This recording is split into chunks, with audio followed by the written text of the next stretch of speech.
Y ya estamos aquí. Qué bueno que llegaste corriendo, Me vine mi corriendo Axel. porque este tema me gusta y me interesa mucho. Úrsula, buenos días. Buenos días, qué gusto. Pues cuéntanos primero, a ver, ¿qué era la Inquisición? Porque a lo mejor la tenemos como esa idea de los malos. No sabemos si realmente eran los malos del cuento o no. Bueno, sí, por los malos, sí, Sí. pero era un tribunal que perseguía solo delitos de fe. Ok. Es decir, si tú, no sé, había un asesinato, un robo, un delito del fuero criminal, no lo perseguía la Inquisición.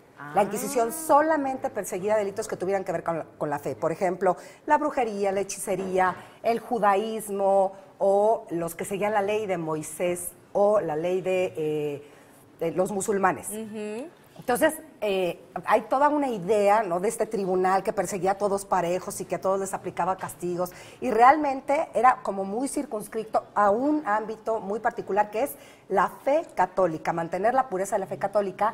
Y en ese sentido, la Inquisición no perseguía a los indígenas, porque los indígenas eran neófitos, eran nuevos en la fe. Okay. Entonces, a partir de un primer proceso que hace Zumárraga, que quema a un cacique, en Texcoco, un cacique indígena, la corona dice, no los puedes perseguir, no los puedes condenar, porque apenas les estás enseñando la religión católica, y entonces se va a hacer un despelote. Entonces perseguía a mestizos, a mulatos, a negros, españoles, y de ahí que muchos, por ejemplo, mestizos se hicieran pasar por indios. No, es que mi mamá es india y yo soy del pueblo tal, para que no los persiguiera, ¿no? Oye, Úrsula, y bueno, pues hay muchos museos que nos muestran las armas tan poderosas que tienen, unas cosas que verdaderamente espantan. Pero bueno, quisiera que nos contaras, Úrsula, ¿cuál fue el arma más poderosa que tenía el Santo Oficio? La gente cree que era el tormento. Ajá. El tormento es una herramienta legal para poder extraer la verdad. Es decir, no solo la Inquisición utiliza ese método, sino la justicia civil también. Si el acusado no te está diciendo la verdad, tú puedes aplicar el tormento para extraerla, pero hay ciertos instrumentos específicos. Muchos de los que ves en esos museos son instrumentos que se crean en el siglo XIX alrededor de toda esta leyenda sobre la Inquisición. El arma más poderosa de la Inquisición es el secreto, y es que no sepas nunca quién te denunció ni por qué. Ay, Entonces te apresan, te meten a la cárcel y tu proceso puede durar años. Sí, años. Y no sabes ni de qué te acusan, ni quién te acusó, nada. Porque entonces están viendo si tú te delatas o si dices algún otro delito o si delatas a alguien más. Esa es el arma más poderosa y esa es la que hace coercitivamente una cosa psicológica en la cual tú te quiebras. Y empiezas a decir todo lo que se te ocurre. Exacto, ¿no? pensaríamos que a lo mejor los de tortura física eran como mucho más impactantes, pero tienes toda la razón. Imagínate esa tortura psicológica de no saber qué te está pasando. Exacto. Debe ser terrible haber vivido eso. Claro. Pero oye, también como terrible, la hoguera, ¿sí se llevaba a brujas a la hoguera? A brujas aquí en Nueva España, no. Ok. Aquí, en 300 años, la Inquisición quemó menos de 30 personas. Ok.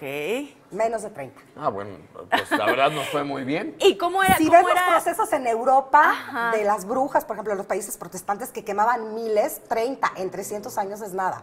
Pero entonces, ¿cómo era el proceso? Decían, o sea, ya le decían que les tocaba la hoguera y entonces se hacía en una plaza Se hacía un pública. auto de fe, claro, se vendía comida, se alquilaban los puestos para estar hasta O adelante. sea, se hacía todo Un todo show. un evento. Claro, es para todo un quemar show. a las brujas. Brujas no, pero sí casos que se encontraron de judíos, sobre todo la familia Carvajal. Ok. Que fueron, Cuéntanos un poco. algunos de ellos, unos de ellos fundaron Monterrey, Luis de Carvajal. Ok. Y entonces a ellos son a los que queman en un gran auto de fe en el siglo XVII.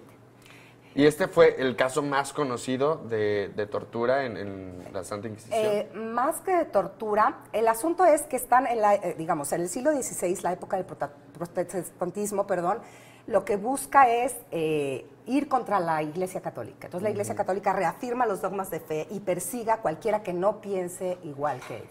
¿Y quiénes eran los que conformaban el Santo Oficio? O sea, ¿quiénes eran los que, o sea, la Inquisición? Eran burócratas imperiales. Es decir, son gente que manda la corona, que son religiosos, pero que dependen del rey, no del papa. Son dominicos, son agustinos, franciscanos, jesuitas. Pero en ese entonces la Iglesia y el Estado sí estaban unidos. Sí, hay una parte que es el Real Patronato en que están, claro, Ahí de sí, acuerdo. ahí sí había una uno con el relación otro. directa. Exacto. y entonces ellos mismos, o sea, pues era como una mafia, digamos. Y bueno, aquí el Tribunal de Nueva España era para hacer carrera, como para ir subiendo de puesto y que te dieran un mejor puesto en España. ¿Y cuánto dura la Inquisición? O sea, ¿en qué momento ya es así como que, bueno, ya no más, ya no se empieza a castigar? Pues se extingue al momento de la independencia. Ahí se acaba el tribunal. Qué bueno. Hasta ese momento es cuando se termina. No, la verdad es que yo siempre me había imaginado que la tortura física era como mucho más relevante y era lo que teníamos como todos en mente, pero no, eran malos y con M mayúscula. Así es. Pues, Úrsula, muchísimas gracias por traernos